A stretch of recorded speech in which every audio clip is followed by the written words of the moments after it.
जय हिंद बच्चों, welcome in Hindi class and I am your Hindi teacher. बच्चों, आज मैं आप सबको हिंदी नवनीत में एक नया चैप्टर पढ़ाऊंगी, जिसके लिए आप सबको पेज नंबर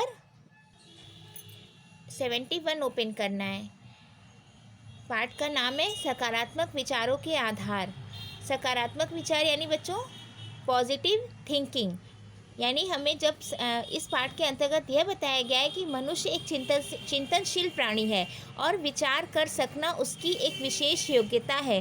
पर क्या विचार करना है और कैसे करना है, यह जानना भी उतना ही आवश्यक है जितना कि अन्य किसी भी कार्य को करने की प्रक्रिया जानना।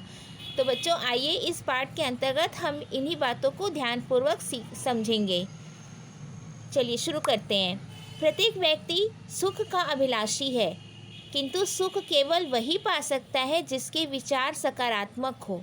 प्रकृति ने मन के रूप में हमें वह शक्ति दी है जो असीम है। मन में प्रतिक्षण विचारों का प्रवाह एक बहती नदी की भांति चलता ही रहता है। जैसे नदी के प्रवाह में फूल, दीप, कंकर, पत्थर, कूड़ा करकट उसी का भाग बनकर साथ ही साथ बहते चले जाते हैं, उसी प्रकार मन में भी अच्छे, बुरे, तुच्छ या श्रेष्ठ विचार भी निरंतर चलते जाते हैं। बच्चों, इस पैराग्राफ में यह बताया गया है कि हर व्यक्ति यानी हर प्राणी किसका अभिलाषी होता है, उसे किस चीज़ की सबसे अधिक इच्छा होती है, सुख की, कि वह सुखी रहे। तो इसके लिए सुख पाने के लिए वह कुछ भी कार्य कर सकता है। और अगर सुख पाना है तो हमें कैसे विचार रखने चाहिए? हमें सकारात्मक विचार यानी पॉजिटिव थिंक रखनी चाहिए। अगर पॉजिटिव थिंकिंग रहेगी तो हमारे सभी कार्य अच्छे होंगे, सही होंगे और हमें सुख की प्राप्ति होगी। तो आगे आइए बच्चों। कभी कभी न चाहकर भी कोई दुखदायक विचार बार बार आता है और हमें दुखी बना देता है। इसी प्रकार कभी उत्साह, उमंग, आशा व विश्वास से भरे विचार आते हैं, तो कभी निराशा, हताशा, दुख व घृणा के विचार आते हैं। देखिए बच्चों, जब भी हम कोई कार्य करने जाते हैं तो हमारे मन में दो तरह के विचार आते हैं।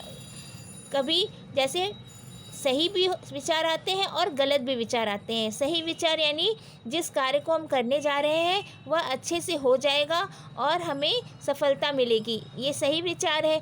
और गलत विचार यह होता है कि पता नहीं हमारा यह कार्य पूरा हो पाएगा या नहीं, हम इस कार्य में सफल हो पाएंगे नहीं, इस तरह की मन में आशंका बनी रहती है। तो हर व्यक्ति के मन में इस तरह की दो राह वाली बात आ जाती है कि सही और गलत दोनों तरह के विचार व्यक्ति के मन में आते हैं। तो उदाहरण के तौर पे बच्चों, हम इस बात को इस तरह भी समझ सकते हैं। मोटे तौर पर अच्छे व आशाजनक विचार सकारात्मक विचार तथा निराशा व दुख भरे विचार नकारात्मक विचार कहलाते हैं। सकारात्मक विचार मतलब पॉजिटिव थिंकिंग क्या होता है?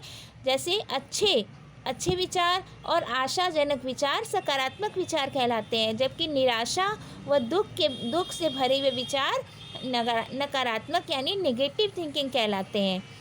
अब इसे हम इस उदाहरण द्वारा भी समझ सकते हैं। मान लीजिए आपसे एक कांच का ग्लास टूट गया, तब यदि आप इस प्रकार सोचें कि ओहो, मैं कितना मूर्ख हूँ, मुझसे तो हमेशा ही नुकसान होता है, अब तो मुझे डांट पड़ेगी, इससे तो अच्छा था कि मैं पानी ही न पीता।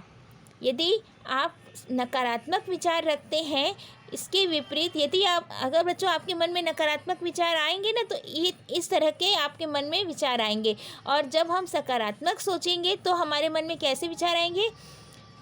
तब हमें ऐसा मन में आएगा कि मैंने तो सावधानी से पानी का ग्लास उठाया था, फिर भी अगर ग्लास हाथ से छूटकर टूट गया तो कोई बात नहीं, नया ग्लास आ जाएगा।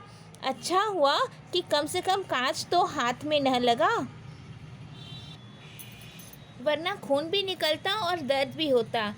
मैं ये सारी बात जाकर सच माँ को बता दूंगा, भला वो सच जानकर मुझे क्यों डांटेंगी। यह है सकारात्मक विचार। तो बच्चों, आप सब ने समझा कि अगर हमारे मन में सकारात्मक विचार आएंगे तो हम किस प्रकार सोचेंगे, और अगर हमारे मन में नकारात्मक विचार आएंगे तो हम किस प्रकार सोचेंगे। इसे हम एक अन्य उदाहरण द्वारा भी समझ सकते हैं, लेकिन यह आज के लिए बस इतना ही। इसके आगे मैं नेक्स्ट वीडियो में आप सबको पढ़ाऊँगी। Thank you.